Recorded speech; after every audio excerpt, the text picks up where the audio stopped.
Hello दोस्तों, आपका स्वागत है हायरिंग न्यूज़ चैनल पे। और आज हम बात करने वाले हैं एक्विलाइट की तरफ से जो डेटा इंजीनियर रोल दिया गया है, तो उसका एग्ज़ाम रिव्यू हम करने वाले हैं।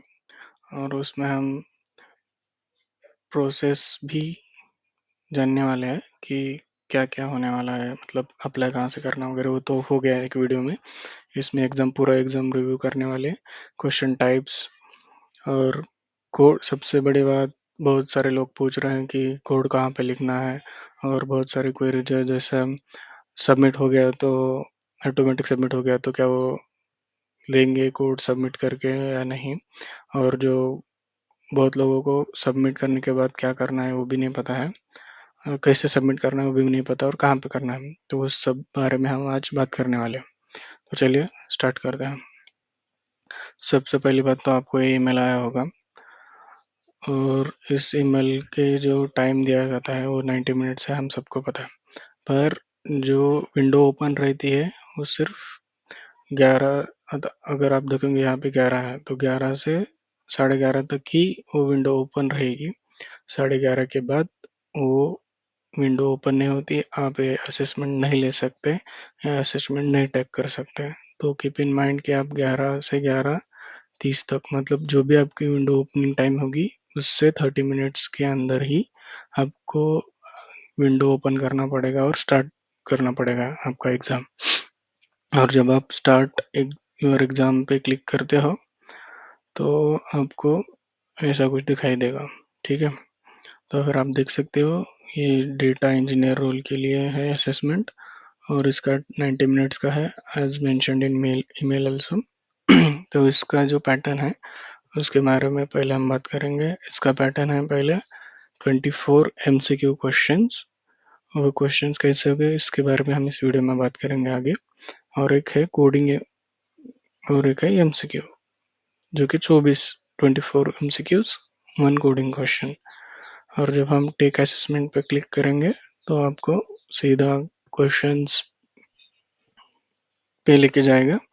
और उससे पहले आपको कैमरा की परमिशन मांगेगा। कैमरा पकड़ोड है, ऑडियो की नहीं मांगता, और स्क्रीन पूरी शेयर रहती है थ्रू आउट द एग्ज़ाम, ठीक है। तो पहले हम क्वेश्चंस के बारे में बात करेंगे कि कैसे क्वेश्चंस आते हैं। पहला सेक्शन पाइथन प्रोग्रामिंग पे है, जो कि कोर कंसेप्ट पे है। लाइक जो रेडिएंट वगैरह होता है, तो इसके बारे में क्वेश्चन पूछेंगे कि इसका आउटपुट क्या आ सकता है। और अगर सैम्पल क्वेश्चन चाहिए तो मेल कमेंट में डाल देना, मैं आपको डाल दूंगा। @ का आगे का नहीं लेता है यूट्यूब का कंटेंट, मतलब कमेंट में। तो सिर्फ इनिशियल डाल देना @ के पहले का, तो मैं उस पर ईमेल शेयर कर दूंगा। पीडीएफ है सैम्पल क्वेश्चंस की। और जो टास्क इन्वॉल्व है, मतलब आगे वाला जो डेटा स्ट्रक्चर्स है, लाइक जो मैनिपुलेट करने के लिए यूज होती है, लिस्ट, डिक्शनरीज, उस बारे में भी क्वेश्चन किया गया है। और लेवल जो है ऑल ओवर एमसीक्यू क्वेश्चंस का इजी है। तो आगे बढ़ते हैं। स्टैंडर्ड लाइब्रेरीज है, जो रेगुलर एक्सप्रेशन जो रेगेक्स होता है, तो पाइथन के लिए कैसा रेगेक्स यूज होता है उसके बारे में भी क्वेश्चंस आए हैं। उसके बाद जो प्रॉब्लम टेस्टिंग है, तो फिर जो हम लिस्ट यूज करते हैं वो म्यूटेबल है, इनम्यूटेबल है। अगर दिए गए कोड में आउटपुट क्या आ सकता है उसके बारे में भी लिस्ट पे क्वेश्चन थे। तो डेटा स्ट्रक्चर वहाँ पे एटलीस्ट 2 to 3 क्वेश्चन है जिसमें पूछा गया है कि आउटपुट क्या होगा। आपको कोड दिया गया होगा और ऑप्शन में चूज करना है। और उसके बाद जो सेक्शन है सेक्शन मतलब मिक्स्ड क्वेश्चन है, बट है ऐसा स्टार्टिंग में पाइथन के बारे में, फिर डेटाबेस के बारे में। तो फिर जो डेटाबेस के क्वेश्चन है उसमें अपनी जो कीज होती है, लाइक फॉरेन की, प्राइमर की, उसके बारे में।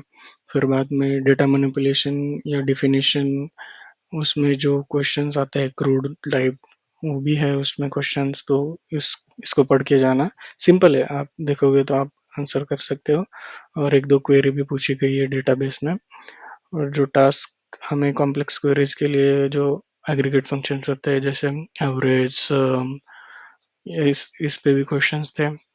Question how, like truncate and delete कैसे काम करते हैं। कौन स्पेस लेता है, कौन नहीं लेता है, कौन स्पेस रिलीज करता है, नहीं रिलीज करता है, ऐसे टाइप के क्वेश्चन है। ये मैं सैम्पल क्वेश्चन बता रहा हूँ, तो यही करके मत जाना, बहुत मतलब पढ़ के भी जाना कुछ। और जो अपाचे पे भी क्वेश्चन थे, आरडीडी पे, मतलब क्या क्वेश्चन हो सकते हैं आरडीडी पे, लाइक लेजी इवोल्यूशन क्या होता है, आरडीडी क्या होता है, इसका लॉन्ग फॉर्म वगैरह सब पढ़ के जाना। और जो स्पार्क के ऑपरेशन क्यों यूज होते हैं, हमारे डिस्क ओनली के लिए होते हैं, क्या कलेक्टिव एक्शन के लिए होता है, सब कुछ पढ़ के जाना। और जो बिग डेटा आर्किटेक्चर होते हैं, लैम्डा आर्किटेक्चर, तो उसके बारे में भी क्वेश्चन है, पर नॉर्मल है, बस आपको उसके बारे में नॉलेज है, रीड किया होगा कभी तो उसमें आप इजी से आंसर दे सकते हो। मैं क्वेश्चन रिवील नहीं कर सकता, बस रिलेटेड टॉपिक्स में यहाँ पे बता रहा हूँ। उसके बाद जो है, हमें कोड कहाँ पे लिखना है। मुझे पिछले वीडियो पे बहुत सारे कमेंट आए हैं कि हमें कोड कहाँ पे लिखना है।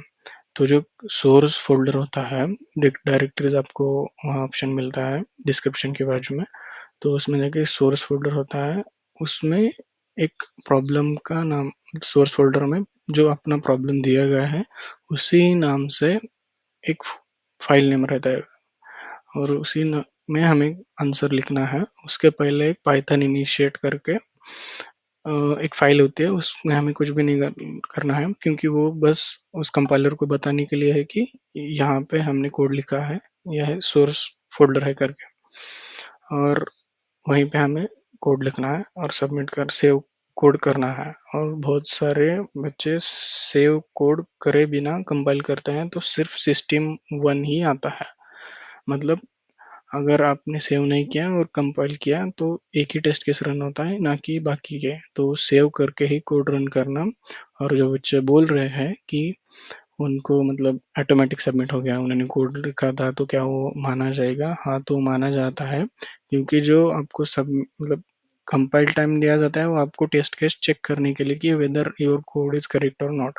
सो टेंशन छोड़ दीजिए अगर कोड लिखते लिखते सबमिट हो गया है तो जो कोडिंग क्वेश्चन है वो हमें पहले तो डेटा स्ट्रक्चर में कन्वर्ट करना है, फिर उसमें एल्गोरिदम यूज करना है, लाइक ग्रीडी एल्गोरिदम, मतलब चेंज हो सकता है हर स्लॉट के लिए, आप देख सकते हो स्क्रीन पे। और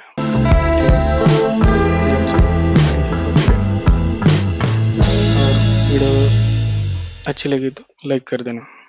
थैंक यू।